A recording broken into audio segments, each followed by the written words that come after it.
Welcome everybody. Today I'm really excited to be having a chat with Sam Jenkin, who's Executive Director of External Affairs at WorkSafe. Welcome, Sam. Thanks, Ben. Thanks for having me. You're welcome. And we're really looking forward to next week, Thursday the 23rd. And we've got your CEO, Colin Radford, talking about the transitioning workplaces that we're all going through at the moment. How's it all going there at WorkSafe?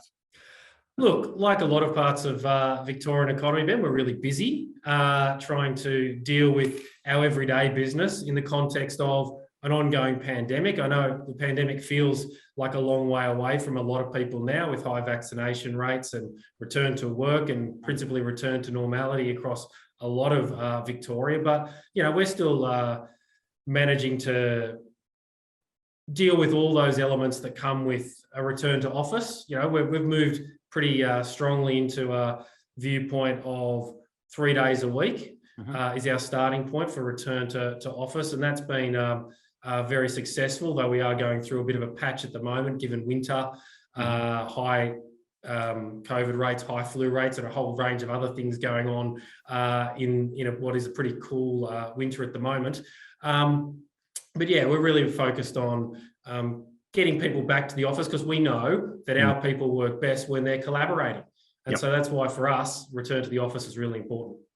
And for those who don't know, how many staff do you have in Geelong?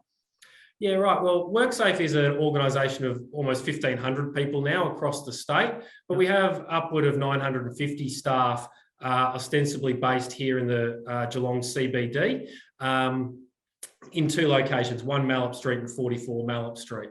So it's a pretty big presence, and we know that when the government announced that WorkSafe was going to relocate from Melbourne CBD to Geelong, that a strong part of that decision was to reinvigorate the Geelong CBD with the closure of manufacturing around the area.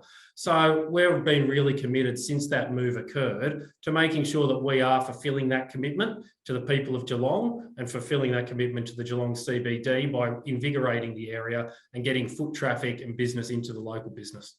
Well, we love having you here, Sam, and we totally empathise with any of the challenges any businesses, even large ones like WorkSafe, are having at the moment. It's tricky times out there, but for those who don't fully appreciate, you work across Victoria, you're somehow connected to the government, and you provide services that, that save people's lives and keep them safe.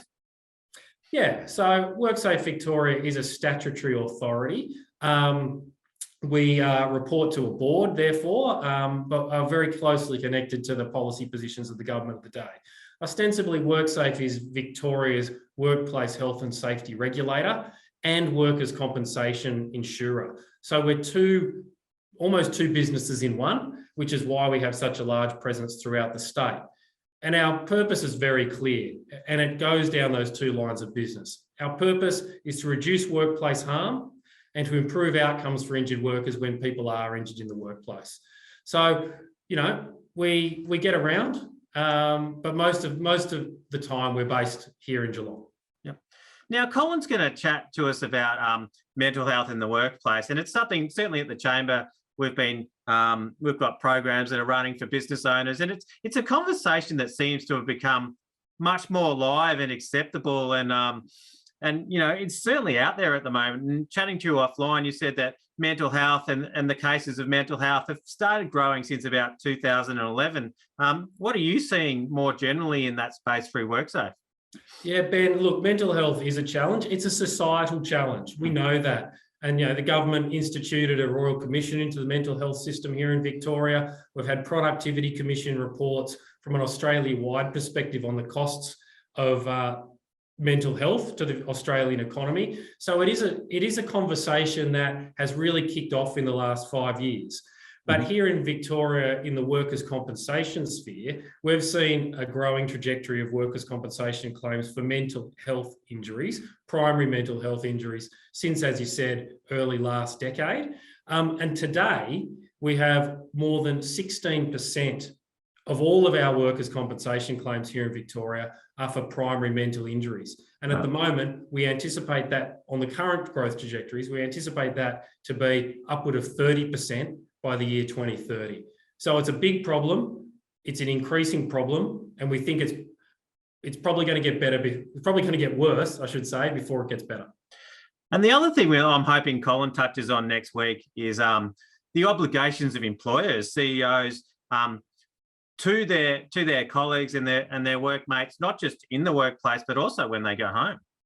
Absolutely. So I'll be blunt. Everyone deserves to be safe at work. And that's not just physical injuries like we traditionally conceive of workplace injury, slips, trips, falls, bad backs from poor manual handling, getting hit by forklifts, arms in machines, those traditional injuries that we know about and think about when we think about workers' compensation. Yes, that's one thing. And our inspectors are out there in workplaces every day, still 200 years after the Industrial Revolution, fixing problems with poorly maintained plant and whatnot. But it's not just physical injury that employers and other duty holders have an obligation to maintain for their workers and others in the workplace. They have an obligation under the Occupational Health and Safety Act to protect the psychological health and well-being of their workers as well. And this is something that the Victorian government's really committed to, so much so that they're about to introduce new psychological health regulations under our OHS framework to provide more guidance and practical steps for employers to help them protect the health, safety and welfare of their staff. Yeah. Well, Sam, we're living through history. There's change going on everywhere. This is another one of those important spaces where change needs to occur. And clearly from talking to you today, it is. It's going to be fascinating listening to Colin next Thursday at our corporate partner function at Attica. Sam Jenkin, Executive Director of External Affairs at WorkSafe, thank you for your time today, but thank you for all the good work you do, not just in Geelong, but across Victoria. Thanks, Ben, and best of luck next week.